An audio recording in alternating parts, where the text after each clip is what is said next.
This is my new channel, SK Mission Next Generation. Here on this platform, I will cover complete history and polity. So I hope you will support my channel. So let's start our journey. So आज का जो हमारा topic होगा वो होगा pre history of India. तो इसमें अगर हम देखेंगे कि भाई जो प्री हिस्ट्री ऑफ इंडिया, तो सबसे पहले हम यहाँ पे बेसिक कंसेप्ट जानेंगे कि व्हाट इज द हिस्ट्री। तो हिस्ट्री क्या होता है? हिस्ट्री बेसिकली स्टडी है, एक अध्ययन है पास्ट इवेंट का। जो प्राचीन में कोई भी घटनाएं घटित हुई है उसके बारे में जो भी हम जानकारी जानते हैं, ग्रहण करते हैं, हम उसको हिस्ट्री कहते हैं। और ये बेसिकली हमारी मदद करता है हमें जानने में कि भाई हमारा पहले हमारी सोसाइटी कैसी थी, हमारा कल्चर कैसा था, राजनीतिक सिस्टम, अर्थव्यवस्था कैसी थी, और सभ्यता मतलब सिविलाइजेशन कैसा था। तो मतलब हिस्ट्री हमें इन सब के बारे में बताती है। बट यहाँ पे हिस्ट्री की अगर हम यहाँ पे बात करेंगे, हिस्ट्री को हमने यहाँ पे पीरियोडाइजेशन किया है तीन भागों में: pre history, proto history and history. Pre history वो दौर था जब आदमी का, यहाँ पे मानव का मतलब यहाँ पे उत्पत्ति हुई थी, उस काल से लेके 3000 बीसी तक यहाँ पे जो टाइमलाइन है उसको हम प्री हिस्ट्री काल कहेंगे। Why we call it is a pre history?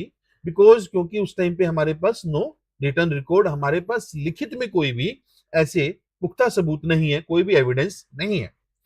और सेकंड जो काल आता है वो है आपका प्रोटो हिस्ट्री। इसकी जो टाइमलाइन है 3000 बीसी से लेके आपका 600 बीसी। और ये जो दौर है या काल है, ये वो टाइमिंग है जब आपका, अगर हम यहाँ पे कहें कि भाई मतलब लेखन रिटर्न शुरुआत हो चुका था बट फुली डेवलप नहीं हुआ था। मतलब यहाँ पे कुछ पिक्चोग्राफिक स्क्रिप्ट आ गई थी, जैसे हम इंडस वैली सिविलाइजेशन में देखते हैं कि कुछ पिक्चोग्राफिक स्क्रिप्ट थी, बट आज तक उसको हम डेसिफर नहीं कर पाए। तीसरा आता है आपका हिस्ट्री। हिस्ट्री वो दौर है कि भाई जो 600 बीसी ऑनवर्ड से लेके टिल डेट तक, जिसमें हमारे पास रिटर्न रिकॉर्ड है, हमारे पास लिखित सबूत है, एविडेंस है। तो आप सभी को प्री हिस्ट्री, प्रोटो हिस्ट्री और हिस्ट्री के बारे में पता चल गया है।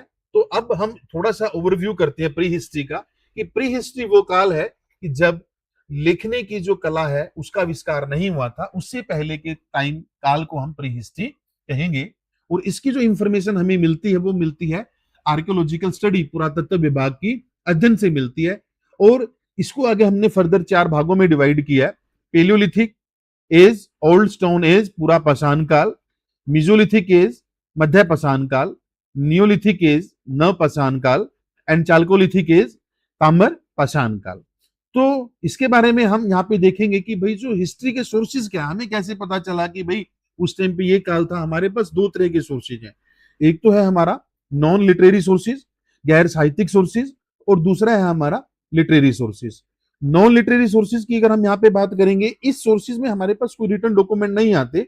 इसमें क्या चीजें आएंगी, जो मानव के द्वारा उस टाइम पे जो इस्तेमाल की गई वस्तुएं हैं जो उन्होंने उस टाइम पे छोड़ दी थी। जैसे हम टूल की बात करते हैं, हमें खुदाई के दौरान कोई टूल मिला है, कोई पोट्री मिली है, कोई इनकी सील मिली है, कोई फिगर मिली है, कॉइन मिला है, कोई स्केल्टल मिला है। तो मतलब उनके अध्ययन से हमने अंदाजा लगाया कि भाई पास्ट का इतिहास कैसा था।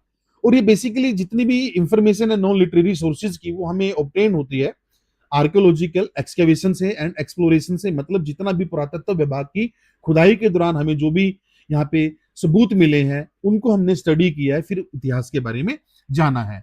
और ये हमें मदद करते हैं ताकि हम अपने पास्ट को दोबारा से रिकंस्ट्रक्ट कर सके, और खासकर प्री हिस्टोरिक काल को और प्रोटो हिस्टोरिक काल को। Because pre historic and proto historic क्यों? क्योंकि उस टाइम पे हमारे पास कोई लिखता सबूत नहीं है। तो उसके बारे में अगर हमें कोई जानना है तो हमें आर्कियोलॉजिकल जो एक्सकेवेशन से ऑब्जेक्ट मिले हैं उनकी गहन अध्ययन से ही हम उसके बारे में जान सकते हैं। अब आइए हम नेक्स्ट पे लिटरेरी सोर्सेज, जिसको हम कहेंगे साहित्यिक सोर्सेज। ये जो सोर्सेज है इसमें आते हैं आपके रिटर्न रिकॉर्ड। अगर हम बात करें तो रिटर्न रिकॉर्ड हमें डायरेक्ट इंफॉर्मेशन देते हैं वहां की political, social, economical, religious and cultural life के बारे में। और ये हमारी मदद करते हैं हमें अंडरस्टैंड करने में उनके आइडियाज को, उनके विचार कैसे थे, उनका मत कैसा था, कैसी संस्थाएं थी उस टाइम पे, क्या इवेंट्स हुए उस टाइम की, कैसी पर्सनैलिटीज थी। बट फिर भी यहाँ पे अगर आपने लिटरेरी सोर्सेज को, अगर यहाँ पे और भी इसको एनालिटिकल हमें अध्ययन करने की जरूरत है आर्कियोलॉजिकल एविडेंस से। मतलब यहाँ पे रैशनलाइज एनालिसिस होना चाहिए, मतलब क्रिटिकल एनालिसिस होना चाहिए यहाँ पे। और इसमें अगर एग्जाम्पल की अगर हम बात करेंगे, इसमें हमारे कुछ रिलीजियस लिटरेचर जैसे वेद आ गए हमारे, उपनिषद आ गए हमारी, रामायण है, महाभारत है, बुद्धिस्ट त्रिपिटक्स है आपके, जैन के अगम्स है, और सेकुलर लिटरेचर्स में आपके अर्थशास्त्र है, इंडिका है, राजतारंगिनी, संगम लिटरेचर, और फॉरेन अकाउंट्स में जो हमारे यहाँ पे विदेशी यात्री आए हैं उन्होंने हमारे यहाँ के इतिहास का वृतांत दिया है अपनी अपनी अलग अलग बुक्स में, जैसे मैगस्थीनीज आए हमारे यहाँ पे, फाइयान आए, यूनसेंग, अल बरूनी। तो आप सभी को यहाँ पे हिस्ट्री के बारे में पता चला कि history is basically only through, so pre history is non only through material remain, और आर्कियोलॉजी ही इसका मेन एक की है, मतलब मेन कुंजी कह सकते हो, जिसके थ्रू हम हमारे जो प्री हिस्ट्री और प्रोटो हिस्ट्री इतिहास के बारे में हम जान सकते हैं। तो मुझे लगता है कि आपको बेसिक हिस्ट्री, और हिस्ट्री को हमने यहाँ पे 3 कैटेगरी में कैटेगराइज किया है, कि मतलब पीरियड में डिवाइड किया है, खासकर प्री हिस्ट्री को, pre history, proto history and history, और हमारे इसके कौन कौन से सोर्सेज हैं ये आपको यहाँ तक समझ में आ गया होगा अच्छे से। तो लेट्स हम आगे नेक्स्ट स्लाइड की तरफ मूव करते हैं। अब हमारी जो नेक्स्ट स्लाइड है इसमें हम यहाँ पे टाइमलाइन, मतलब समय रेखा क्या है, मोस्ट ऑफ द स्टूडेंट को लगता है कहीं पे डेट में बीसी लिखा होता है, कहीं पे एडी, तो बच्चे कंफ्यूज हो जाते हैं कि भाई बीसी का मतलब क्या है, एडीज का मतलब क्या है। तो मैं आपको थोड़ा सा सरल शब्दों में बताने की कोशिश करूंगा। बीसी मतलब बिफोर क्राइस्ट, मतलब वो समय जब जीसस क्राइसिस का जन्म हुआ था उससे पहले की जो टाइमलाइन है हम उसको बीसी कहेंगे। जैसे मतलब यहाँ पे देखेंगे, और ये हमेशा डिक्रीजिंग नंबर में होगा, अगर हम पीछे से चलेंगे और 1 बीसी तक आएंगे वो ऑर्डर डिक्रीजिंग ऑर्डर होगा। जैसे मान लो किसी का जन्म 500 बीसी में हुआ है तो उसकी मृत्यु 450 बीसी या 300 बीसी में होगी, तो ये है आपका बीसी। तो सेम यहाँ पे एडी का मतलब है एनो डोमिनी, मतलब after the birth of Jesus crisis के बाद की जो समय रेखा है उसको हम एडी में कहेंगे। और यहाँ पे हमने बीच में एक जीरो पॉइंट रखा है जिसको हम नो ईयर पॉइंट कहेंगे। उसके बाद जैसे जैसे हम मूव करेंगे यहाँ पे नंबर इंक्रीज होगा, 1 एडी, 500 एडी, 1000 एडी एटसेट्रा। तो यहाँ पे मान लो किसी का जन्म 500 एडी में हुआ तो उसकी मृत्यु यहाँ पे मतलब 600 एडी, लाइक दैट ये टाइमलाइन यहाँ से मूव करेगी। तो मुझे लगता है कि आपको समय रेखा के बारे में भी पता चल गया है कि भाई बीसी क्या होता है, आपका एडी क्या होता है। अब हम यहाँ पे सबसे पहले प्री हिस्ट्री में देखेंगे इवोल्यूशन ऑफ ह्यूमन बीइंग, कि मानव की उत्पत्ति कैसे हुई। भाई मानव की जो उत्पत्ति हुई तो इसमें हमने ज्यादा डिटेल में नहीं जाना, बट इसमें हम थोड़ा सा यहाँ पे पढ़ेंगे, क्योंकि अगर हमने यहाँ पे स्टोन एज को पढ़ना है तो मानव उत्पत्ति के बारे में हमें नॉलेज होनी चाहिए। तो सबसे पहले जो मानव आया था वो था ऑस्ट्रेलोपाइथिकस, और इसकी टाइमलाइन है वो है 4 से लेकर 2 मिलियन ईयर। बीपी का मतलब यहाँ पे बिफोर प्रेजेंट, आज से पहले। और ये पहला मानव का पूर्वज कह सकते हो जो 2 पांव पे जिसने चलना स्टार्ट कर दिया था। बट यहाँ पे हम देखेंगे इसका ब्रेन बड़ा स्मॉल था, मतलब अभी इसके अंदर कोई सूझबूझ नहीं आई थी, और ये कन्फाइंड था ओनली अफ्रीका महाद्वीप तक। और अफ्रीका को वैसे भी सभी को पता है क्रेडल ऑफ ह्यूमन काइंड कहा जाता है, कि जहां से मानव की उत्पत्ति हुई। तो सेकंड आपका होमो इरेक्टस, जैसे जैसे इवोल्यूशन हुआ, आगे एडवांसमेंट हुई, तो नेक्स्ट जो मानव का जो वंशज आया वो आया होमो इरेक्टस, और इसकी टाइमलाइन हम देखेंगे 1.9 मिलियन से लेके 1.5 lakh year BP before presence. और ये पहला इंसान था जिसने पहली बार मतलब आग की खोज कर ली थी, या आग के बारे में जान लिया था। और यहाँ पे एचुलियन हैंड एक्स का मतलब इसने मतलब हाथ में औजार पकड़ना सीख लिया था, इसको हम एचुलियन हैंड एक्स बेसिकली इसको कुठार गश्त कहते हैं यहाँ पे। और धीरे धीरे जैसे आग का आविष्कार किया, इसमें सूझबूझ आती गई, ये धीरे धीरे माइग्रेट होता गया, मतलब अफ्रीका कंटिनेंट से आगे के महाद्वीप की तरफ इसने प्रवास करना स्टार्ट किया, जैसे एशिया महाद्वीप, यूरोप महाद्वीप। और इसके ब्रेन का साइज भी थोड़ा बढ़ गया था, मतलब 800 से लेके 1100 सीसी, जबकि ऑस्ट्रेलोपाइथिकस का 400 से 500 सीसी था, मतलब अप्रोक्सीमेटली डबल ब्रेन हो गया था, मतलब यहाँ पे इसमें दिमाग विकसित होना स्टार्ट हो गया था। तो अब थर्ड देखेंगे हम होमोसेपियंस निएंडरथल। तो इसकी टाइमलाइन है, अगर हम यहाँ पे देखेंगे 4 लाख से लेके 40,000 बीसी, सॉरी बीपी। तो ये भी अगर हम देखेंगे हमें यूरोप, वेस्ट एशिया, यहाँ पे हमें ये मतलब इसने भी प्रवास किया, और इसने धीरे धीरे अपने आप को जो ठंडा वातावरण था उसके हिसाब से ढाल लिया। तो मतलब क्योंकि इसका शरीर एक बड़ा मजबूत शरीर था, तो ये आपको देखने पे भी दिखाई दे रहा है कि भाई बड़ा मजबूत शरीर होने की वजह से इसने अपने आप को वातावरण के हिसाब से अनुकूल बना लिया था। और पहली बार इसने अपने जो मृतक थे उनको दफनाना स्टार्ट किया, और इसने एडवांस जो पत्थर के औजार है, स्टोन टूल है, उनको यूज करना स्टार्ट किया। मतलब यू कैन से दैट कि भाई यहाँ पे धीरे धीरे इसके कॉग्निटिव डेवलपमेंट बढ़ती गई, इसकी सूझबूझ आती गई। और लास्ट में हम देखेंगे होमो सेपियंस सेपियंस क्रो मैग्नोन या फिर मॉडर्न ह्यूमन कहेंगे। इसके टाइमलाइन आपकी 40,000 से लेके अगर हम देखेंगे टिल प्रेजेंट, ये फुली आधुनिक मानव हम कह सकते हैं इसको, क्योंकि इसने मतलब इतना मानव, इसका दिमाग विकसित हो गया कि इसने कला के बारे में जान लिया, लैंग्वेज, कल्चर, इवन इसने पेंटिंग करनी स्टार्ट कर दी। देखो यहाँ पे आपको दिख रहा है कि पेंटिंग इसके द्वारा स्टार्ट की गई। हम यू कैन से दैट कि हम यहाँ पे आसान शब्दों में कह सकते हैं कि हमारे डायरेक्टर जो आज का मानव है इसके हमारे पूर्वज, हम होमो सेपियंस को पूर्वज कह सकते हैं।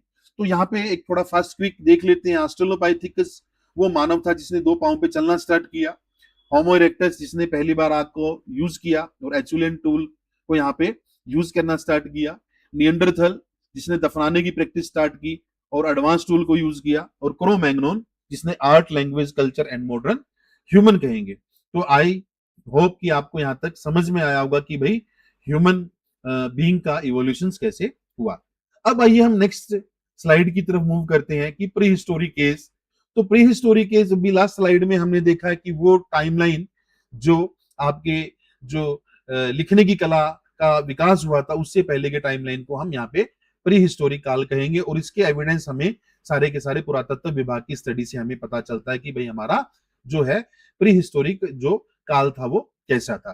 तो हम यहाँ पे एक एक चीज को यहाँ पे ध्यान से देखेंगे कि यहाँ पे प्री हिस्टोरिक पीरियड को आगे फर्दर डिवाइड किया गया। तो यहाँ पे फर्दर 4 भागों में डिवाइड किया गया, पेलियोलिथिक और यहाँ पे मेसोलिथिक, नियोलिथिक, चाल्कोलिथिक। बट यहाँ पे पेलियोलिथिक को आगे फर्दर 3 भागों में डिवाइड किया, लोअर पेलियोलिथिक, मिडिल पेलियोलिथिक, अपर पेलियोलिथिक। तो यहाँ पे थोड़ा सा एक एक के बारे में जान लेते हैं स्टूडेंट, बाकी डिटेल में मैं नेक्स्ट वीडियो में आपको हर स्टोन एज के बारे में डिटेल में बताऊंगा वहां पे। बट यहाँ पे थोड़ा सा मैंने यहाँ पे इसको डाल दिया ताकि थोड़ा सा आपको उसके बारे में, टाइमलाइन के बारे में पता चल सके। तो लोअर पेलियोलिथिक की अगर हम बात करते हैं यहाँ पे तो इसका जो टाइमलाइन है आपका 2.5 मिलियन से लेके आपका 1 लाख बीसी।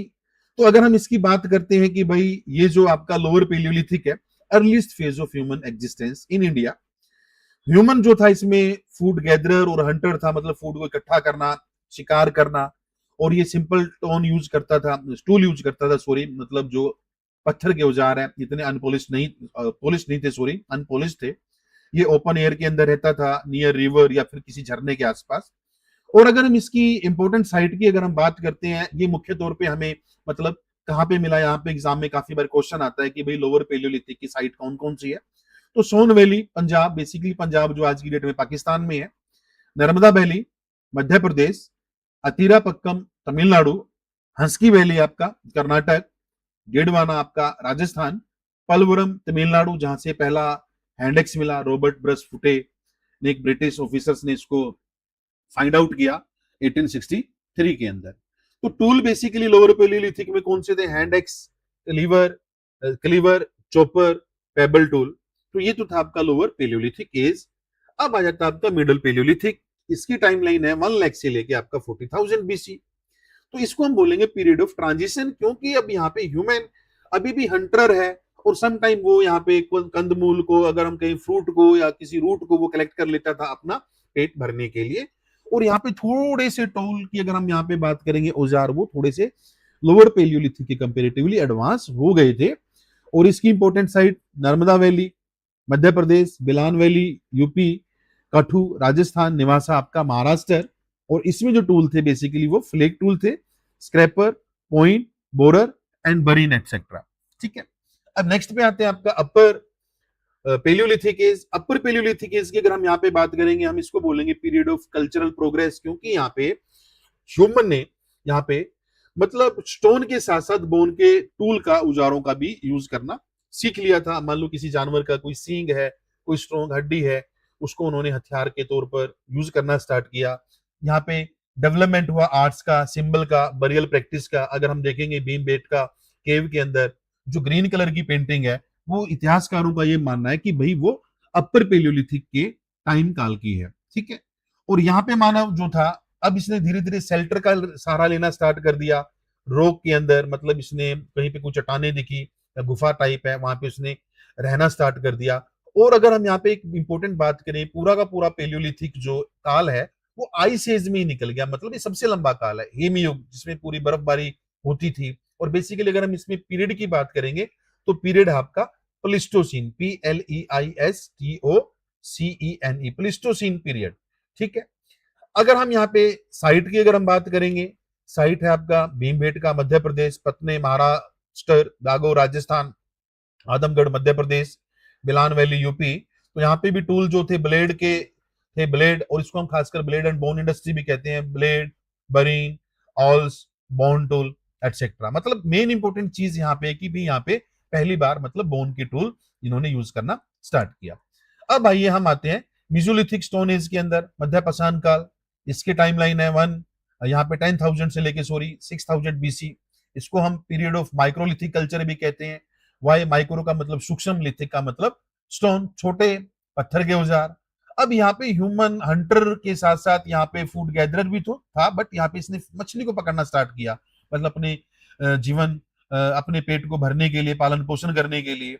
अब यहाँ पे इसके द्वारा रोक में शेल्टर लेना, केव्स के अंदर, ओपन साइट्स के अंदर। बट एक इंपॉर्टेंट चीज यहाँ पे आती है कि मिलजोलिथिक में मानव ने डोमेस्टिकेशन स्टार्ट किया। और एग्जाम में काफी बार क्वेश्चन आता है कि भाई पहला जो डोमेस्टिकेशन हुआ वो हुआ डॉग का, कि सबसे पहले इन्होंने कुत्ते को यहाँ पे पालतू बनाया। और इसकी इंपॉर्टेंट साइट अगर हम देखेंगे, बागोर आपका राजस्थान है, लहंगनाज गुजरात है, सराय नाहर यूपी है, दमदमा सॉरी गुजरात नहीं आएगा, यहाँ पे यूपी आएगा, Mahadaha UP, Chopani Mando I think it's wrong, यहाँ पे यूपी आएगा। तो ये आपकी इंपॉर्टेंट साइट है।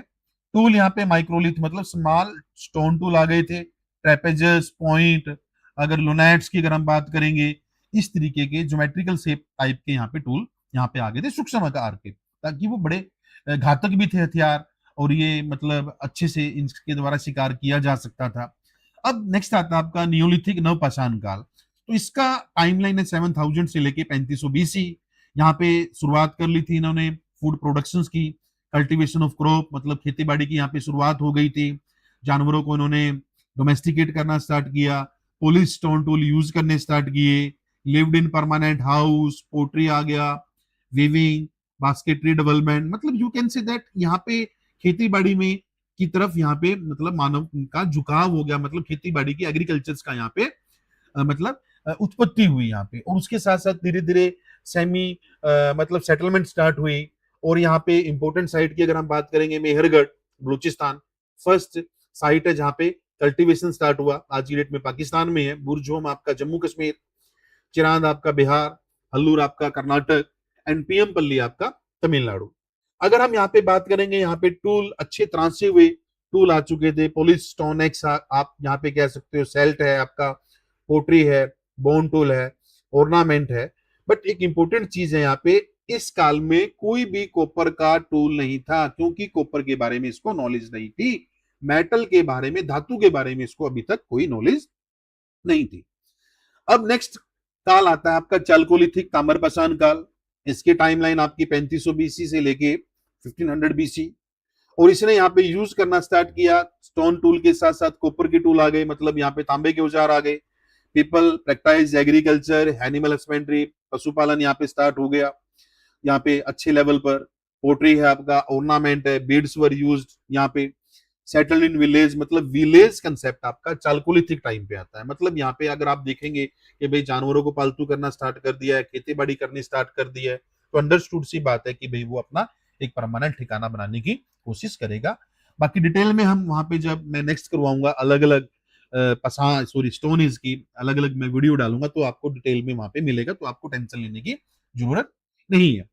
इंपॉर्टेंट साइट आहार आपका राजस्थान है, आपका Kayatha it's not in Rajasthan, it in MP, Malwa Madhya Pradesh, Jorwe culture Maharashtra, Daimabad आपका महाराष्ट्र। तो ये चालकोलिथिक की इंपॉर्टेंट साइट है। और इसमें टूल थे, कॉपर के टूल थे, पोट्री है, बीड्स है, मन के ऑर्नामेंट है, आभूषण है, टेराकोटा ऑब्जेक्ट है, कि भाई जो टेराकोटा के ऑब्जेक्ट है वो सारे के सारे इस काल में आपके आ गए थे। तो स्टूडेंट थोड़ा सा ब्रीफ में आपको पता चला कि भाई लोअर पेलियोलिथिक एज कौन सा था, उसको कितने भागों में डिवाइड किया गया, फिर मेसोलिथिक आया, फिर नियो, एंड फिर आपका चालको।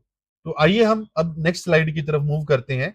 नेक्स्ट स्लाइड में अब आपका यहाँ पे अगर हम देखेंगे, तो नेक्स्ट स्लाइड में जस्ट एंड जस्ट यहाँ पे सिंपल आपके साइट के बारे में बताया गया है, क्योंकि एग्जाम के अंदर काफी बार क्वेश्चन आते हैं कि भाई इनमें से कौन सा लोअर पेलियोलिथिक साइट है, कौन सा मिडल है, कौन सा अपर, एटसेट्रा एटसेट्रा। तो लोअर पेलियोलिथिक साइट की अगर हम यहाँ पे बात करेंगे, सोन वैली आपका ये पाकिस्तान के अंदर पड़ता है, पाकिस्तान के पंजाब में। अतीरापक्कम आपका Tamil Nadu, हंसगी valley Karnataka, Narmada valley Madhya Pradesh, बेलान valley UP, ये आपका लोअर पेलियोलिथिक साइट है। मिडल पेलियोलिथिक साइट की अगर हम बात करेंगे, मध्य प्रदेश भीमबेटका, नर्मदा वैली मध्य प्रदेश, पटने महाराष्ट्र, गोदावरी वैली आपका महाराष्ट्र। अब हम देखेंगे अपर पेलियोलिथिक में आपका भीमबेटका मध्य प्रदेश, पटने महाराष्ट्र, कुरनूल केव आंध्र प्रदेश, खासकर यहाँ पे हड्डी के औजार मिले थे यहाँ पे कुरनूल केव के अंदर, Adamgarh Madhya Pradesh. And mesolithic site Bhimbetka Madhya Pradesh, जहाँ पे केव पेंटिंग हमें देखने को मिली। भीमबेटका बड़ा फेमस है रॉक पेंटिंग के लिए। लहंगनाज गुजरात, बागोर आपका राजस्थान, सराय नाहराए आपका यूपी। और same Neolithic site Mehrgarh Balochistan, जहां पे फर्स्ट एग्रीकल्चर जो था, first agriculture site of the neolithic age. Burzahom Jammu and Kashmir, जहां पे हमें पिट ड्वेलिंग मिला, गड्ढे खोद के उसमें रहते थे, ठीक है। चिरांद आपका बिहार, दजोली हादिंग आपका असम, जहां पे शिफ्टिंग कल्टीवेशन की जाती थी यहाँ पे, ठीक है। बाकी डिटेल में हम आगे जब करेंगे उसमें पढ़ेंगे। चालकोलिथिक जो ताम्रपशान काल है उसकी इंपॉर्टेंट साइट आहार है, मालवा कल्चर है, कायथा मध्य प्रदेश है, इनाम गांव महाराष्ट्र। आहार के अलावा अगर हम यहाँ पे देखेंगे, गिलोंड वेरी फेमस, गणेश्वर, ठीक है, गणेश्वर, ठीक है। ये साइट सारी बड़ी फेमस चालकोलिथिक साइट है। तो थोड़ा सा इंपॉर्टेंट यहाँ पे देख लेते हैं। यहाँ पे स्टोन एज पहला जो था लॉन्गेस्ट फेज रहा है ह्यूमन कल्चर का, और ह्यूमन ने मूव किया धीरे धीरे फूड गैदरिंग एंड हंटिंग से फूड प्रोडक्शन स्टेज, मतलब नियोलिथिक चालकोलिथिक की तरफ। टूल पहले पत्थर के यूज होते थे, फिर धीरे धीरे बोन के आए, फिर वुड के आए, फिर उसके बाद फिर पॉलिश स्टोन आए, फिर चालकोलिथिक में मेटल आया आपका। देन उसके बाद आगे फर्दर हम पढ़ेंगे आगे, फिर धीरे धीरे करके फिर ब्रास आया इंडस वैली सिविलाइजेशन में।